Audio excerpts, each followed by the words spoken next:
of East Africa.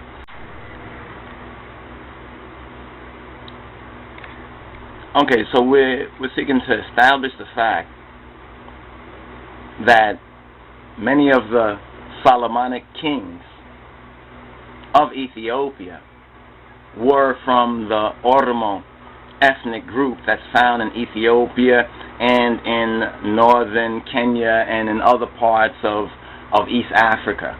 This is a very important point that needs to be articulated. Research and further facts and information need to be brought to the surface concerning the Oromo people, who were called the Gala, you understand, derisively, you understand, and wrongly by many people. Many Oromos, as well as Amharas and Tigrayans, have called them this name, Gala.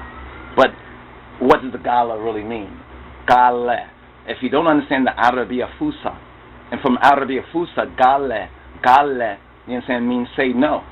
So originally they were called the Gale by the Ottoman Turks and by the Mohammedan so-called missionaries who were seeking to Islamicize the Horn of Africa and various parts of East Africa, that those Oromos and other sub-Saharan so-called Africans that did not convert the so-called nickname of Gale, say no, was applied and attributed to them, that these were those who said no to Islam and Muhammad. Now those who did accept Islam and the Islamic missionaries and the Islamization of parts of Africa are, many of them, still known Islamic groups in the Horn of Africa to this very day, especially Somalia. Somalia is a very good example of that, and certain southern parts and other parts, even some of the eastern parts, other parts of Ethiopia. You know what I'm saying? We know that Ethiopia, you understand, is the one that received the Muslim refugees during the time of the Prophet Muhammad Mustafa Al-Amin. You understand? Sallallahu alayhi wa sallam, to those Muslim peeps out there. You understand? We understand. You know what I'm saying? We overstand. But the Gala and the origin of the Gala did not begin with the Amhara. The Amhara were not, because many of the Amhara were Gala and are Gala. Even many ones who were part of the whole nobility, the monarchy, many of them who were Balabe, many of them who even had Oromo people as their servants. You understand? The distinction was that many of the Oromo people who were their servants were still, by comparison, tribal, were still practicing their tribal religion and other sort of ways, and many of them had not converted or had not accepted the Amhara Sultane. You understand? Many of them were even defeated in wars. You understand? But after maybe a generation or so, many of them blended in to this Amhara Sultane.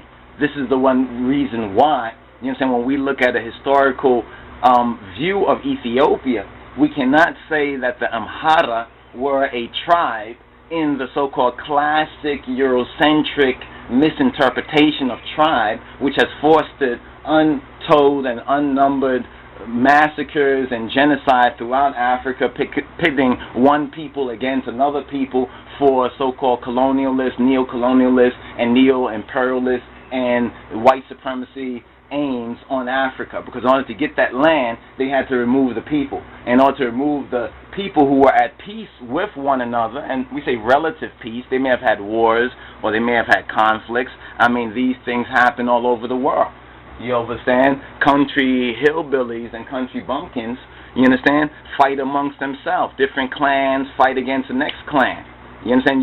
We hear that in American history. One clan fights against the next clan over some ranch land. But nobody ever names these things tribalism. Nobody ever says that this is tribalism. You understand? And nobody ever talks later on about, oh, we want to secede. I mean, we have that in America a little bit, in Texas history, so forth and so on, but we don't, you know, it never really got nowhere, because the Americans, or those white folks, they have sense enough not to tear down their house willingly and consciously with their own hands. You understand? They'll basically work within their established system because they respect Europeans in their own way, even distorted and twisted at times, and in many times they respect an idea of law and order.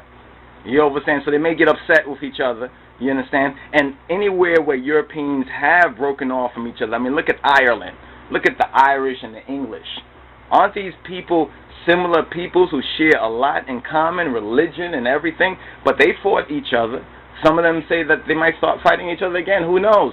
But no one ever says this is tribalism. So why are people trying to foster this in East Africa? And moreover, why are Ethiopians, Oromos, Amharas, Tigrayans, and others so ignorant that they cannot see through it?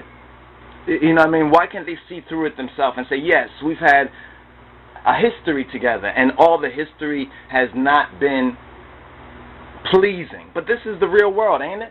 You know, ain't this the real world?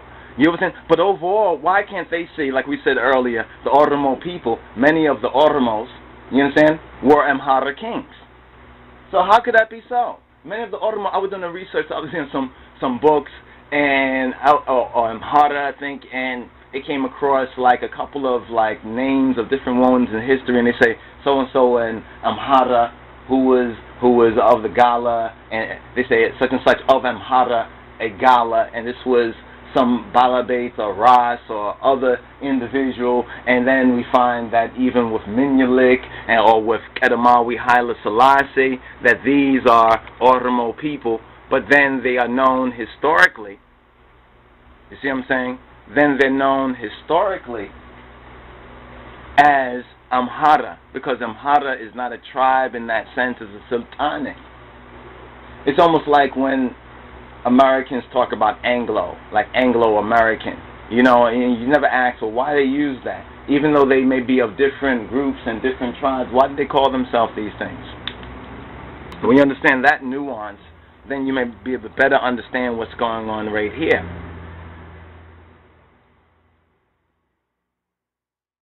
Of East Africa.